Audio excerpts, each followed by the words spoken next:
Title: I served my wife divorce papers after 29 years of marriage. Hello viewers who love true stories on my Lessons from Life channel, I'm back. Thank you for always trusting and loving the stories I tell. Please always accompany me every day because I always love you and love my stories. As always, you guys have read the title, let's dive into the story. I've been following your channel for over a year now, and it's been a source of comfort knowing I'm not alone in navigating the struggles of divorce. As men, our feelings are often overlooked, a notion society has ingrained in us. I'm writing this from my new home, which I closed on December 18th, gazing out my kitchen window and marking the end of the first phase of starting my life anew. Despite staying focused, the journey has been challenging, and sometimes my mind drifts back to memories of how life used to be. We have to keep ourselves disciplined, it's crucial. I wanted to share my story from a different perspective, and I'll try to keep it as concise as possible. Certain details have to be omitted for reasons I can't disclose. I'm a 52-year-old man, and my ex-wife is 54. We were together for a total of 33 years, married for 29. We have 2 adult children, a 29-year-old daughter and a 27-year-old son, and an 11-year-old granddaughter. A few years ago, things started to change. I let my guard down, feeling comfortable with how I thought our marriage was going, but that was a significant mistake on my part. A bit about my background: I'm a go-getter who loves business ventures.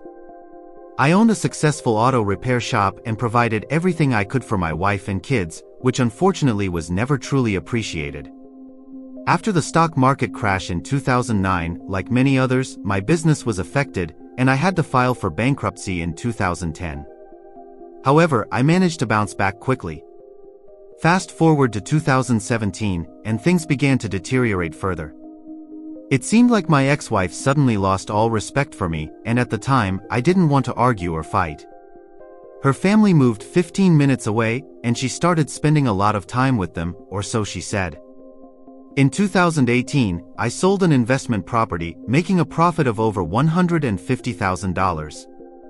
The plan was to eliminate our debts, with the kids moving out. Our large home, which had over $200,000 in equity, was more than we needed.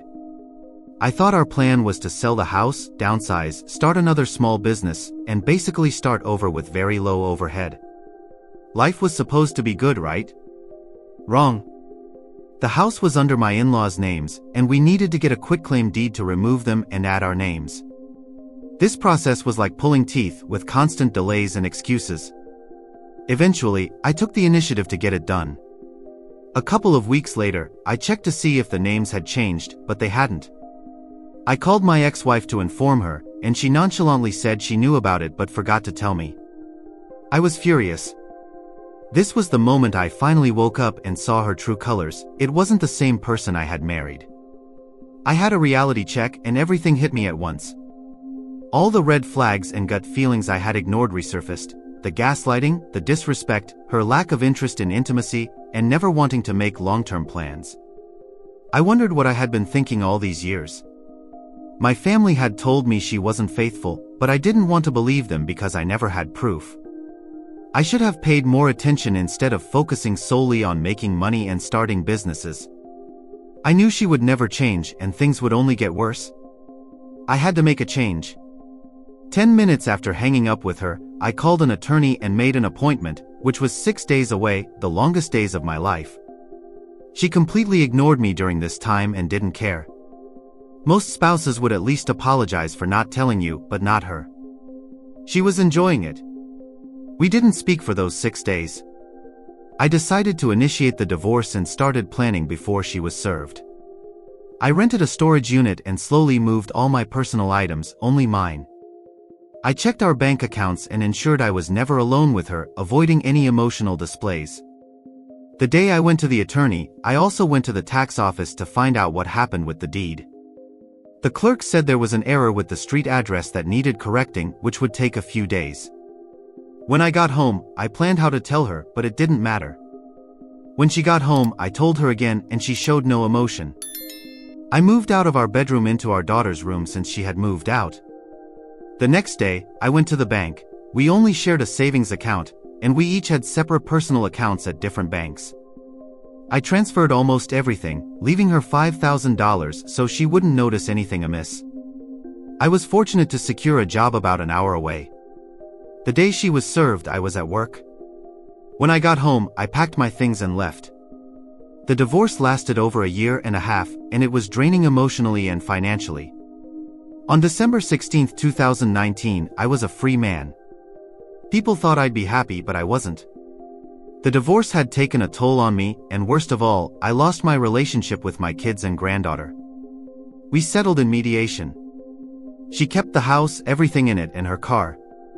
I took on the existing debt of about $10,000, but in order for her to keep the house, she had to refinance and pay me $25,000, which was my share of the equity, and remove my name from the deed.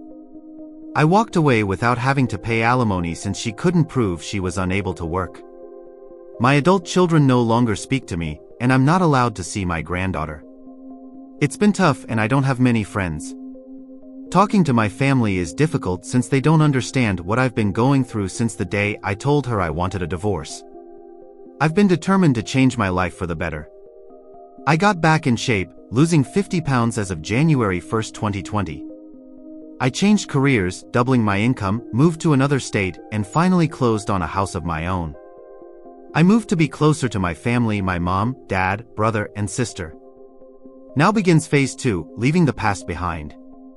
I started keeping a journal on January 1, 2020. It helps me release tension. Living alone isn't easy, just me and my Doberman. My new job lets me work from home and involves traveling once the pandemic hopefully ends. I go hiking when possible, hit the gym, and I don't know for sure if my ex cheated, but all the signs were there, and at this point, I don't care to know. I've taken the red pill through listening to podcasts from Jocko Willink, Joe Rogan, Ryan Holiday, Rollo Tomasi, and channels like yours, which have helped me a lot. I'm not sure if I'll provide an update, but if you read this, thank you for your time. I hope this helps someone. Let me share my thoughts. It's tough. You're absolutely right. People often overlook what men go through. I hear people say, "You're a man, you have to be tough," as if we're not human. We all have feelings. When you said you were providing and doing all these things, and it went unappreciated, I know exactly how that feels. I've never been married, but I've been in situations where I've lived with people, and you do things that go unappreciated. It doesn't feel good at all. It's not that you want to be praised or have people bow down to you, but when it's just expected, it hurts. I'm sure many men listening have been through the same thing. There's a high chance she was cheating, but like you said, you don't have proof, and at this point, who cares? I like that you're focusing on yourself now.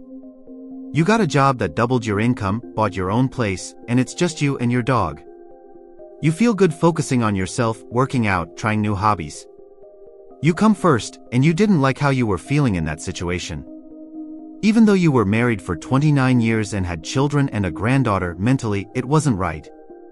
She knew what she was doing. Stress is a killer, people don't understand that. Salute to you for focusing on yourself. If you feel like updating or want to give tips to others, that would be great. Thanks for sharing your story. I wish you the best.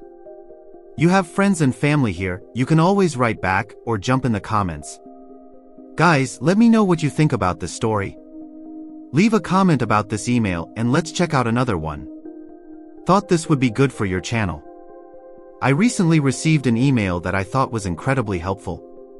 It's about the steps you need to take after dealing with infidelity. Let's dive into it.